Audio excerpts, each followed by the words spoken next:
Everyone, good morning. Welcome to my channel. আশা করছি তোমরা সবাই ভীষণ ভালো আছো আর আমরাও কিন্তু বেশ বেশ ভালো আছি।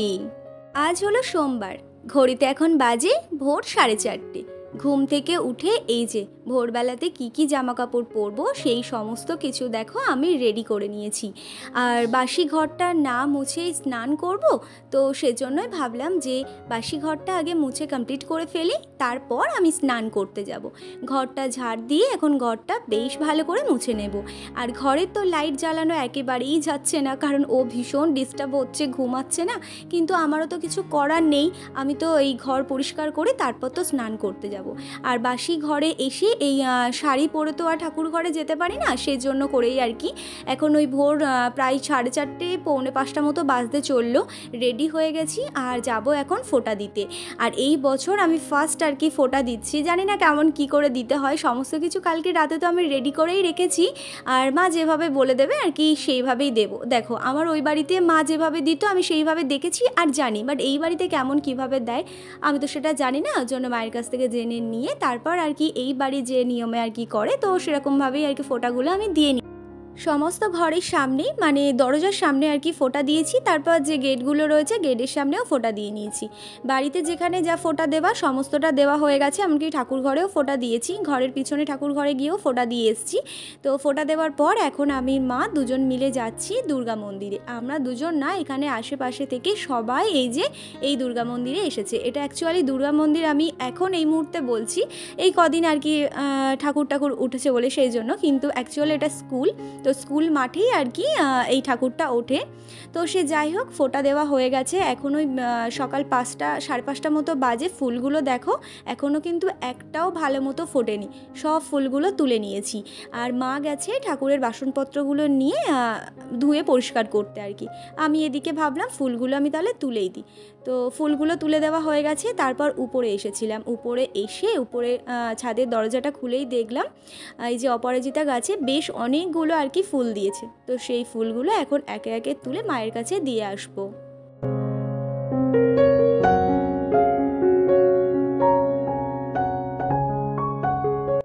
কালকেই ছিল ষষ্ঠী আর আজকের হলো সপ্তমী। সকাল হয়েছে মানে চোখের পলক ফেলতেই আজকের দিনটা পেরিয়ে যাবে। মোটামুটি 2 দিন কিন্তু হয়েই গেল আমাদের পুজোর।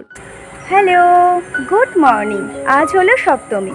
দেখতে দেখতে কিন্তু পুজোর 2 দিন পেরিয়েই গেল, আর হাতে মাত্র 3টে দিন রয়েছে। আর 3টে দিন চোখের নিমিষে একেবারে পেরিয়ে যাবে। সে যাই হোক, 3টে দিন এখনও আমাদের হাতে আছে, যতটা পারবো ঘুরে নেব, মজা করে নেব। এখনও পর্যন্ত কিন্তু আমাদের ঠাকুর দেখতে যাওয়া হয়নি, বাট যাব কালকের অষ্টমী কিংবা নবমীতে যাব। তো যাই হোক, প্ল্যান করা হয়েছে সবাই মিলে, মানে আমার ফ্যামিলি, এই বাড়ির ফ্যামিলি সবাই মিলে একসাথে একদিন বেরোবো। আর তারপর আমরা দুজন মিলে একদিন বেরোবো, সব বন্ধু বান্ধবদের সাথে আর কি বেরোবো। তো দেখা যাক, বলছি তো আমি কতদূর কী হবে বলতে পারছি না, যতক্ষণ না আর কি যেতে পারছি।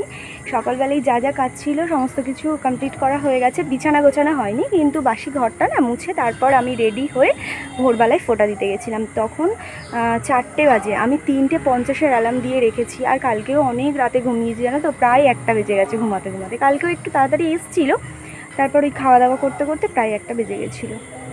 সে যাই হোক, তো এখন তো ঘুম থেকে উঠবে না, এখন আমি বিছানাও গোছাতে পারবো না। কিন্তু ঘর আমার মোছা হয়ে গেছে, আমি এখন চেঞ্জ করে ভাবছি যে একটু চা বানাবো। মা বলছিল চা বানানোর জন্য, দেখি একটু চা বানাবো। আর সেই ভোরবেলায় ঘুম থেকে উঠেছি। তো ঘুম থেকে ওঠার পর টুকটাক যা কাজ ছিল সেই কাজগুলো সমস্তটা কমপ্লিট করে এখন ছাদে এসে আর কি একটু মানে হাঁটাহাঁটি করছিলাম। আর তখনই দেখছিলাম যে বাড়ির সামনে থেকে টোটো, অটো, এমনকি বাইক সমস্ত একেবারে যাচ্ছে। তার কারণ মানে যে গাড়িগুলো যাচ্ছে সেই গাড়িতে কিন্তু প্রত্যেকটা মানুষ ওই হোল নাইট ঠাকুর দেখেই বাড়ি ফিরছে। যখন আমরা ফোঁটা দিতে যাই, তো লোকজনেরা যেহেতু আমাদের পাশ থেকে পাস করছিল, তাদের চোখ মুখ দেখেই বোঝা যাচ্ছিল যে তারা সারা রাত জেগে ঠাকুর দেখে একেবারে ক্লান্ত শরীর নিয়ে বাড়ি ফিরছে। তো সেই জন্য করেই বললাম আর কি, সবাই যে ঠাকুর দেখে বাড়ি ফিরছে এরকমটা না, হয়তো অনেকের কাজ রয়েছে, কেউ বাজারে গেছিলো। তো সে যাই হোক, আমি এটা এমনিই বললাম। তো এই যে কয়েকটা বাসনপত্র ছিল সেগুলো মাজা ধোপা করে নিয়েছি। তারপর আমার আর মায়ের জন্য বানিয়েছিলাম চা।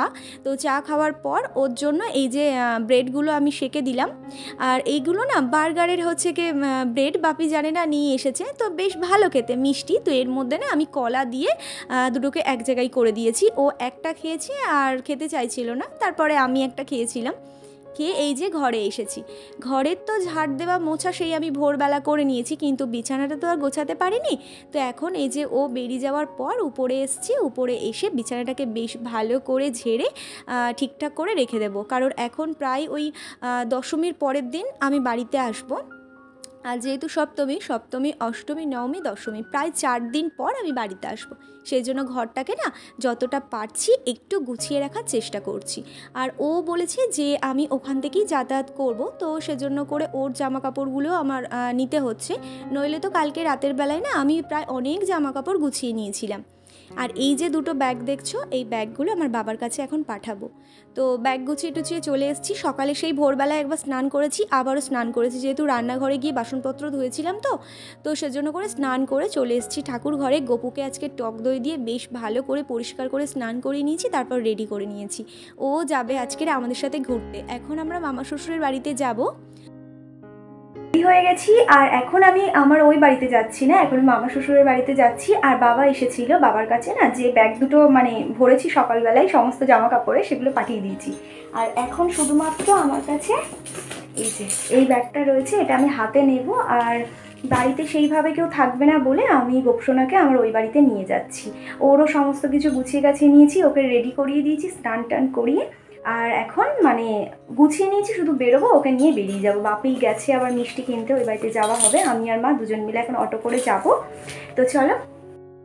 বাপির এই গাড়িতে আমি আর মা দুজন মিলে আসতে পারবো না, তো সেজন্য মা আসছে অটো করে আর আমি আর বাপি এই যে যাচ্ছি। বাপিকে বললাম তুমি একটু আস্তে করে গাড়িটা চালিও, কারণ আমি না ধরেই বসে রয়েছি, কারণ গোপু আমার কোলের উপর রয়েছে। আর দেখো কি সুন্দর মনের আনন্দে কিন্তু যাচ্ছেও।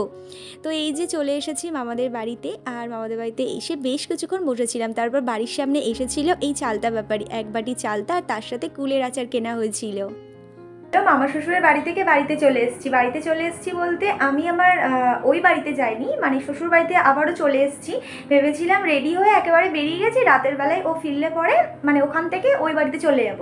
কিন্তু খাওয়া দাওয়া করার পর আমার শরীরটা এতটাই খারাপ লাগছিল আর প্রচণ্ড পরিমাণে গরম হচ্ছিল, খুবই কষ্ট হচ্ছিল। তো সেই জন্য আমি ভাবলাম যে এখন আমি চলে আসি এখানে, ওই বাপি বেরোবে 7টার দিকে, তো একেবারে বাপির সাথেই বেরিয়ে যাব আবার রেডি হয়ে।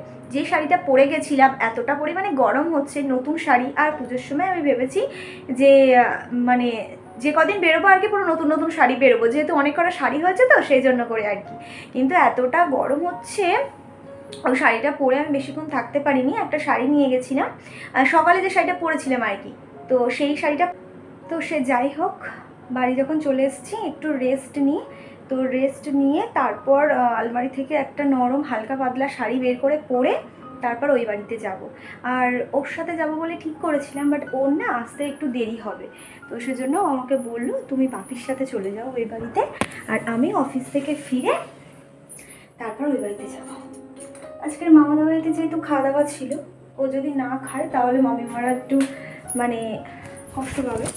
তো সেজন্য ওকে আমি বললাম তুমি মামা বাড়ি থেকে একটু খাওয়া দাওয়া করে যেটুকু পারো একটু খেয়ে তারপর ওই বাড়িতে এসো। তো যাই হোক চলো একটু রেস্ট নিয়ে নিই, তারপর তোমার সাথে আবার দেখা হচ্ছে। বেশ কিছুক্ষণ শুয়েছিলাম, ভেবেছিলাম একটু ঘুমাবো, কিন্তু কোথাও যাওয়ার টেনশন থাকলে পরে মানে ঠিক ঘুম আসতে চায় না, জানো কখন যাব এরকম একটা ব্যাপার ওই বাড়িতে। তো সেই জন্য করে আমি শুয়েছি, বাট ঘুম আসেনি, কিন্তু একটু শুয়েছিলাম, বেশ শরীরটা ভালোই লাগছে।